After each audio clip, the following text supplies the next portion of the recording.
거룩하신 하나님 감사합니다. 하나님의 은혜 가운데 복된 주일을 맞게 하시고 하나님의 권속들이 그들이 있는 모든 곳에서 하나님을 예배할 수 있게 도우심을 감사합니다. 하나님의 권속들이 드리는 아름다운 예물을 연락해 주시고 이 예물이 주님 나라에 합당하게 쓰여지게 되기를 바랍니다.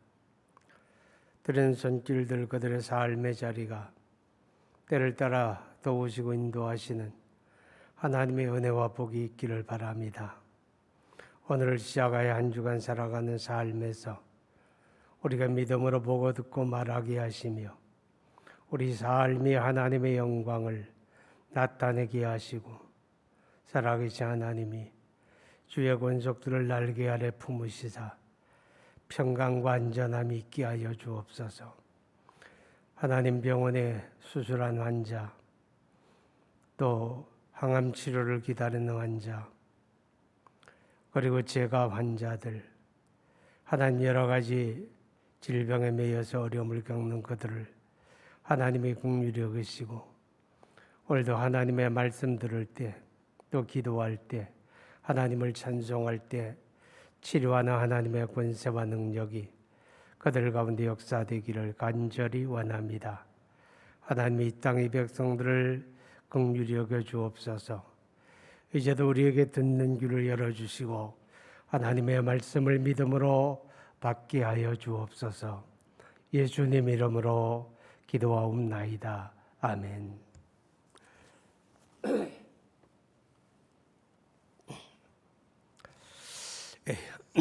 주일 예배를 영상으로 함께하는 교우 여러분을 주님의 이름으로 축복합니다. 우리가 환난 시대를 살아가면서 이 환난 시대를 하나님의 은혜 안에 살아내는 그런 지혜와 그런 능력이 있기를 바랍니다.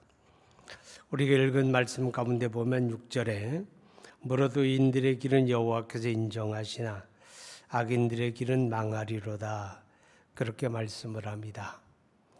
하나님이 인정해 주시는 그런 삶을 살아야 한다고 하는 것입니다. 하나님이 인정하시는 삶을 사는 게 복입니다. 반대로 말하면 아무리 사람들이 보기에 화려하고 뭔가 대단한 것 같아도 하나님이 인정하지 않으면 그 길은 아름답지 않다, 복되지 않다 하는 것을 우리가 깨닫게 됩니다. 2절에 말씀하기를 오직 여호와의 율법을 즐거워하여 그의 율법을 주야로 묵상하는 자로다, 그랬습니다. 의인은 여호와의 율법을 즐거워한다, 그렇게 말씀을 하지요. 여러분, 여기서 의인이라고 할 때 누가 의인입니까? 예수 믿고 구원받은 사람들이 의인입니다. 우리가 다 죄 가운데 있었지만 우리가 예수 믿고 그 죄에서 사함받고 하나님이 우리를 의롭다 하셨기 때문에 예수 믿고 구원받음이 바로 의인되는 것입니다.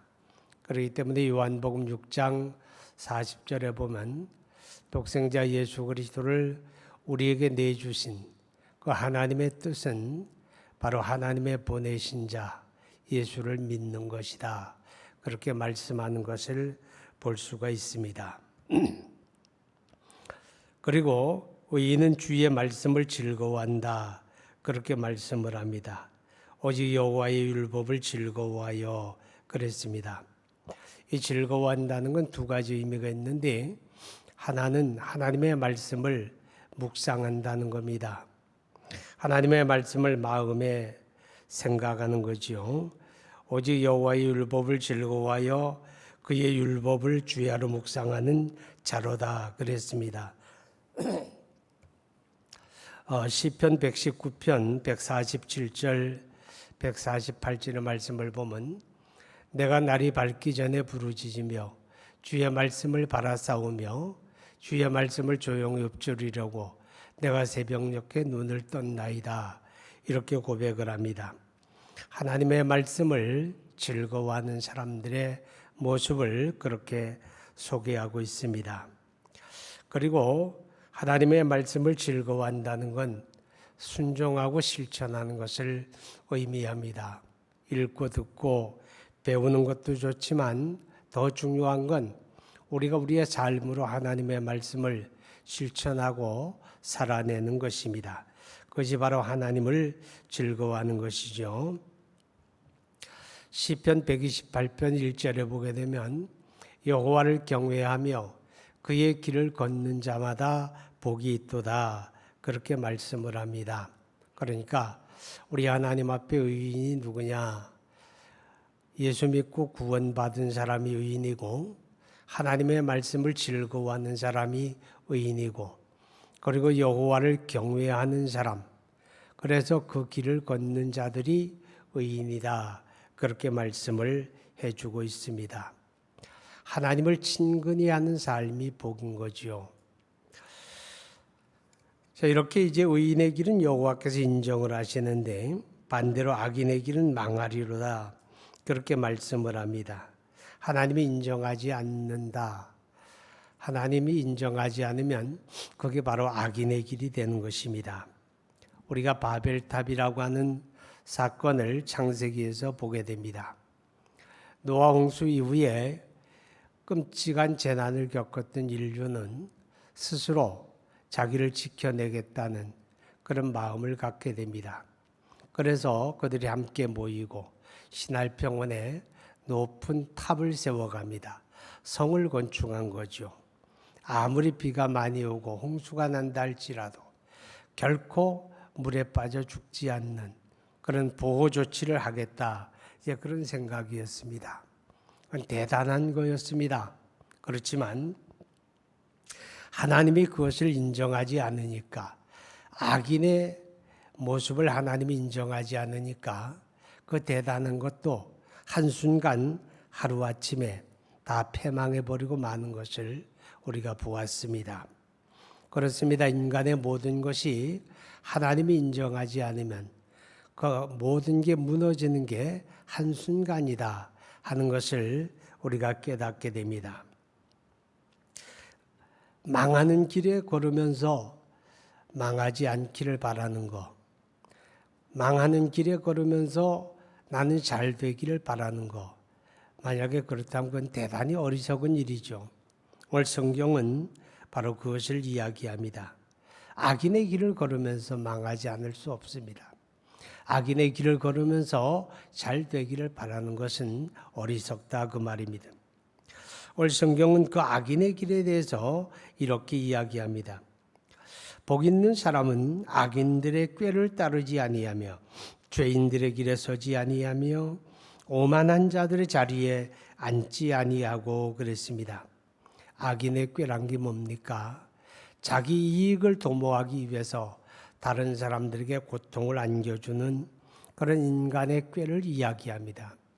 그리고 죄인의 길은 뭡니까? 하나님 알지 못하는 모든 사람들이 살아가는 삶이 죄인의 길입니다. 오만한 자의 자리는 뭡니까?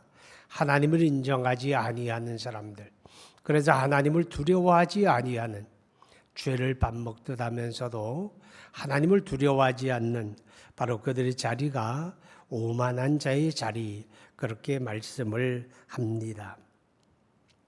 예레미야 17장 5절 이하를 보겠습니다. 여호와께서 이와 같이 말씀하시니 무릇 사람을 믿으며 육신으로 그의 힘을 삼고 마음이 여호와에게서 떠난 그 사람은 저주를 받을 것이라. 그는 사막의 떨기나무 같아서 좋은 일이 오는 것을 보지 못하고 광야 건조한 곳 건건한 땅, 사람이 살지 않는 땅에 살리라. 그러나 무릇 여호와를 의지하며 여호와를 의뢰하는 그 사람을 복을 받을 것이다. 예레미야 17장의 말씀이 뭡니까? 우리 하나님 앞에 누가 악인이냐라고 하는 것을 보게 됩니다. 보이는 것을 신뢰하는 겁니다.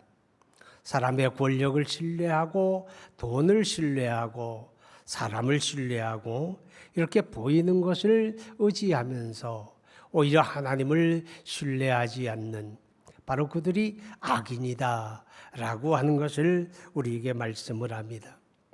우리가 입으로 주님을 고백합니다. 살아계신 하나님을 고백합니다. 그러나 우리의 삶을 들여다보게 되면 우리는 과연 하나님을 얼마만큼 신뢰하며 살고 있는가 우리가 살펴볼 필요가 있습니다. 눈에 보여지지 아니하는 하나님보다는 보여지는 것들을 더 신뢰하고 의지하고 있다면 우리도 역시 믿음 없는 모습이고 악인의 길을 걷고 있다 하는 것입니다. 하나님을 인정하지 않는 사람들, 그게 악인의 길인데 이 하나님을 인정하지 않는 사람들은 자기 탐욕을 따라 살게 됩니다. 자기 욕심을 위해서 살지요. 바로 그러한 것들이 전부 다 악인의 길이고 그렇게 해서 악인의 꾀, 죄인의 길, 오만한 자의 자리에 앉아서 우리가 무엇을 성취하고 혹은 재물을 모으고 세상적으로 우리가 어떤 성공을 거두었다고 할지라도 그것이 하나님의 인정받지 못한다면 그 모든 것이 한순간에 물거품이 될 수가 있다 하는 것을 말씀을 하고 있습니다. 3절의 말씀을 보게 되면 그는 시냇가에 심은 나무가 철을 따라 열매를 맺으며 그 잎사귀가 마르지 아니함 같으니 그가 하는 모든 일이 다 형통하리로다. 그렇게 말씀을 합니다. 누가 그렇다는 겁니까? 하나님이 인정하시는 의인의 길을 걷는 사람들, 하나님이 인정하시는 삶을 사는 사람들, 그들의 삶은 시냇가에 심겨진 나무와 같다. 그렇게 성경이 말씀을 해줍니다. 여러분, 시냇가는 바로 그리스도 예수와 관계가 됩니다. 여러분, 요한복음 4장 14절 말씀에 보면 내가 주는 물을 마시는 자는 영원히 목마르지 아니하리니 내가 주는 물은 그 속에서 영생하도록 솟아나는 샘물이 되리라. 그렇게 말씀을 했습니다. 이사야 55장 1절의 말씀도 보게 되면 오라 너희 모든 목마른 자들아 물로 나아오라 돈 없는 자도 오라 너희는 와서 사목되 돈 없이 값 없이 와서 포도주와 젖을 사라 그랬습니다. 바로 우리의 구원자 예수 그리스도, 우리를 위해 십자가에 죽으시고 부활하신 예수, 그가 바로 생명수 시내 물이 되어지는 것입니다. 오늘 우리의 삶의 뿌리가 바로 그 예수님에게 내려져야 합니다. 그것이 시냇가에 심겨진 나무다라고 하는 것을 우리에게 깨닫게 합니다. 시냇가에 심겨진 나무는 시절을 쫓아 열매를 맺으며 그렇게 말씀을 합니다. 열매를 맺는다고 하는 것은 결과가 있다는 거지요. 우리가 땀 흘려 수고하고 우리가 어떤 목적을 가지고 우리가 열심히 살아가는데 그 삶의 결과가 늘 허망한 게 아니라 분명히 결과가 있는 삶이 되어진다는 겁니다. 이 땅에서도 결과가 있는 삶이 되겠지만 장차 우리가 우리의 삶이 하나님 앞에서 평가를 받고 우리가 하나님의 나라에서 우리의 삶의 아름다운 열매를 거두는 그날이 우리에게 있음을 이야기하고 있습니다. 시편 127편 1절과 2절의 말씀을 보면 여호와께서 집을 세우지 아니하시면 세우는 자의 수고가 헛되며 여호와께서 성을 지키지 아니하시면 파수꾼의 깨어있음이 헛되도다. 너희가 일찍 일어나고 늦게 누우며 수고의 떡을 먹음이 헛되도다. 그러므로 여호와께서 그의 사랑하시는 자에게는 잠을 주시는도다. 이렇게 말씀을 합니다. 여러분, 그렇습니다. 하나님이 인정하지 않으면 우리 삶에 많은 수고가 헛되어진다는 거죠. 내가 스스로 집을 잘 세워보겠다고 하는 그런 노력도 내가 무엇인가를 잘 지켜내겠다고 하는 파수꾼 같은 그런 경성함도 헛수고가 되어지고 말하는 것입니다. 그렇지만 우리가 시냇가에 심겨진 나무가 된다면 우리의 삶은 모든 수고가 헛되지 아니하고 선한 결과를 거두게 된다고 하는 것을 보게 됩니다. 그는 시냇가에 심은 나무가 철을 따라 열매를 맺으며 그 잎사귀에 마르지 아니함 같으니 그랬습니다. 잎사귀에 마르지 아니함 같다. 상황을 따라 시들어가지 않는다 그 말이죠. 가무는 때도 오고 기근의 날도 닥치고 뜨거운 뙤약빛이 내려 쪼이는 그런 상황도 그들에게 전개가 되지만, 그러나 그러한 부정적인 상황 때문에 그들의 삶이 시들지 않는다 하는 것입니다. 그렇습니다. 오늘 저와 여러분이 살고 있는 우리의 삶의 현실이 매우 부정적인 상황입니다.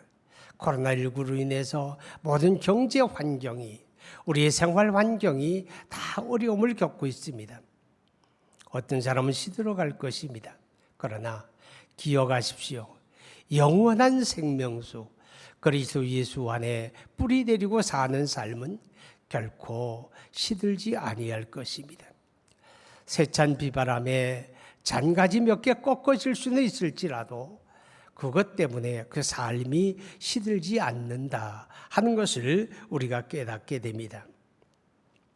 계속하여 말씀하기를 그는 시냇가에 심은 나무가 철을 따라 열매를 맺으며 그 잎사귀에 마르지 아니함 같으니 그가 하는 모든 일이 다 형통하리로다. 그렇게 말씀을 합니다. 그가 하는 모든 일이 다 형통하리로다. 예수 믿고 구원받은 사람들, 그리스도 예수 안에 뿌리 내린 삶에는 아무 문제가 없다, 그런 뜻은 아닙니다. 만약에 아무 문제가 없다면 거기는 천국입니다. 우리가 살고 있는 곳은 세상이고, 이 세상에서는 믿는 사람이나 믿지 않는 사람이나 그 삶의 여러 가지 문제가 늘 발생합니다. 어렵고 힘든 일을 만나기도 하고 고난의 현실을 만날 때도 있습니다. 그러나 기억하십시오. 어떤 문제를 만날지라도 하나님께서는 그 모든 문제를 감당하게 도우신다는 겁니다. 우리를 홀로 방치하지 아니하시고 문제 앞에 주저앉도록 버려두지 아니하시고 하나님이 감당하게 하신다, 그렇게 말씀을 하는 것입니다. 우리는 감당하게 하시는 주의 은혜를 의지하고 어떤 문제 앞에서도 낙심하거나 두려워하지 말고 우리가 하나님의 거룩한 은혜를 간구해야 하는 것입니다. 그 하는 모든 일이 다 형통하리로다. 형통하다고 하는 말은 잘 된다는 겁니다. 과정 속에는 어려움도 있고 과정 속에는 문제도 있었지만 필경은 좋은 열매를 맺어낸다, 그런 뜻입니다. 그렇기 때문에 지금 내 눈앞에 펼쳐지는 현실이 내가 바라는 것하고 다르다고 해서 부정적이라고 해서 낙심하고 좌절하지 말고, 비록 과정 속에는 그런 일이 있지만 하나님은 반드시 좋은 열매를 맺게 하신다 하는 이 믿음을 가지고 우리가 주님을 앙망하고 의지해야 할 것입니다. 이제 말씀을 마치려고 합니다. 사랑하는 여러분, 환난 시대는 어떻게 사는 게 복이고 어떻게 사는 게 지혜입니까? 하나님이 인정해 주시는 삶을 사는 게 그게 지혜요, 그게 복이다 하는 것을 오늘 아침에 우리가 살펴봅니다. 사랑하는 여러분, 이번 한 주간도 여러분과 저의 삶이 악인의 꾀, 죄인의 길, 오만한 자의 자리가 아니라 하나님이 인정해 주시는 그리스도 예수 안에 살아내는 그런 삶이 되기를 주의 이름으로 축복합니다. 기도합니다. 거룩하신 하나님 아버지, 우리 하나님의 은혜와 사랑을 진심으로 감사합니다. 복된 주님의 날을 우리에게 허락해 주셔서 감사하고, 어제 가정에서 온라인으로 하나님을 예배하는 모든 주의 권속들에게 하나님의 거룩한 은혜와 복주심이 있기를 간절히 원합니다. 환난 시대를 살아가면서 인간의 얕은 꾀, 죄인의 길, 오만한 자의 자리를 추구하지 아니하고 오직 그리스도 예수를 믿고 믿음 안에 살아가는 하나님의 인정해 주시는 그런 삶을 사는 복스러운 주의 권속들 다 되기를 간절히 원하고, 예수님 이름으로 기도하옵나이다. 아멘.